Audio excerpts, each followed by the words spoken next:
Kansas City Chiefs take on the Atlanta Falcons in just 2 days' time, and today, two pieces of good news that should delight Kansas City Chiefs fans all over the kingdom. What's up, everybody? I'm Daniel Booth here with your Chiefs news of the day. If you are new to this channel, we discuss Chiefs every single day. Make sure you hit that like and subscribe button if you please.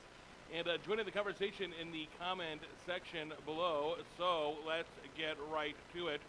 What am I talking about first?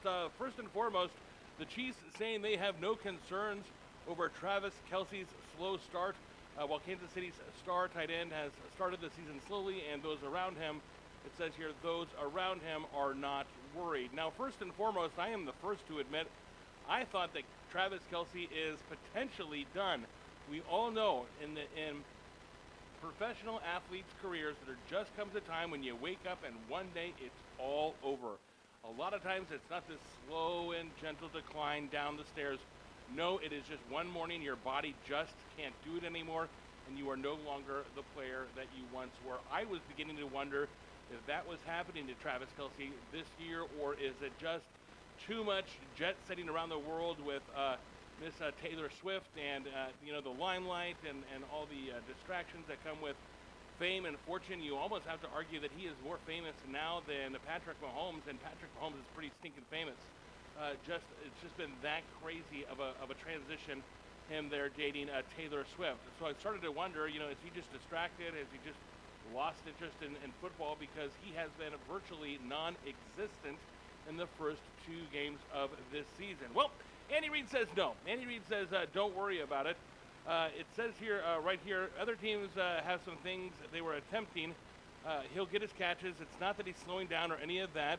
That's not what the deal is. Well, what is the deal then, Mr. Reid, Coach Reid? Coach Reid goes on to say, it's just that teams focus on him and kind of know he's been Pat's go-to guy. What it's done, though, is it's allowed us to utilize the other guys around him, and they've been productive. So, I kind of tend to agree there with Andy Reid, and that makes a lot of sense because obviously no one really knows about Xavier Worthy. He's a brand new player here in the league.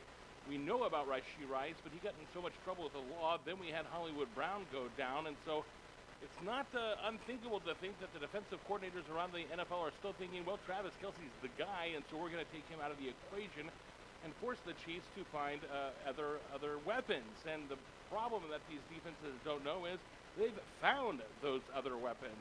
Rashee Rice is pretty amazing, picked up right where he left off last season. Xavier Worthy, we've already seen his blazing speed, looks like as every bit as fast as Tyreek Hill does. And then, of course, we had Isaiah Pacheco, who unfortunately went down, but we also had the emergence of Carson Steele, who is now going to be the number 1 guy until Isaiah Pacheco comes back. And so we've got 3 new studs on this offense, 4 if you would have counted Hollywood Brown, and so therefore that's why these guys are getting open, and they are able to make some plays and make some catches down the field because defensive coordinators haven't figured out that the Chiefs have other weapons other than Travis Kelce. That's good news because here's what I want. I want at least one more Super Bowl with Mr. You Gotta Fight for Your Right to Party, and I'm not ready to say goodbye to that guy. And he has just been what a Kansas City Chiefs legend. He will be in the Ring of Honor. He will be a first ballot Hall of Famer, and he's spent his entire career here in Kansas City, and so I am not ready for that party to end. Now, the other bit of good news that I want to share is this. Kansas City Chiefs avoid an issue versus the Cincinnati Bengals that has been their fatal flaw for over a year. And what's happening when you take out Travis Kelce is we've been throwing the ball to other receivers. And the good news here, Kansas City Chiefs fans, how refreshing is this?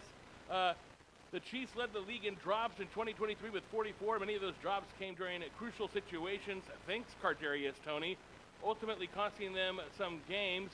And but here's what we know now. The Chiefs recorded just 2 dropped passes in their Week 1 victory over the Baltimore Ravens, extending the regular season streak of games with a drop to 10. One was a little costly, but here we go. In Week 2 against the Cincinnati Bengals, the Chiefs finally snapped their streak of drops. As our friend Chris Clark of Chiefs Corner pointed out on X, against the Bengals, the Chiefs played their first game since Week 9 of last season without a single drop. So there you have it there. That is absolutely good news. It kind of goes to show what getting rid of Kadarius Toney and some of our other players has meant to this franchise. We all know that Rashee Rice pretty much catches what he's been thrown to.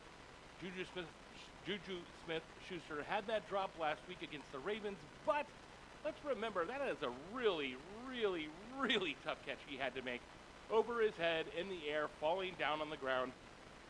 Obviously, you're paid millions of dollars to make that catch, and yes, he should have made that catch, but, you know, if me or you went out on that field and Patrick Mahomes threw us that ball, we dropped that 10 out of 10 times. And so, you know, cut the kids some slack a little bit.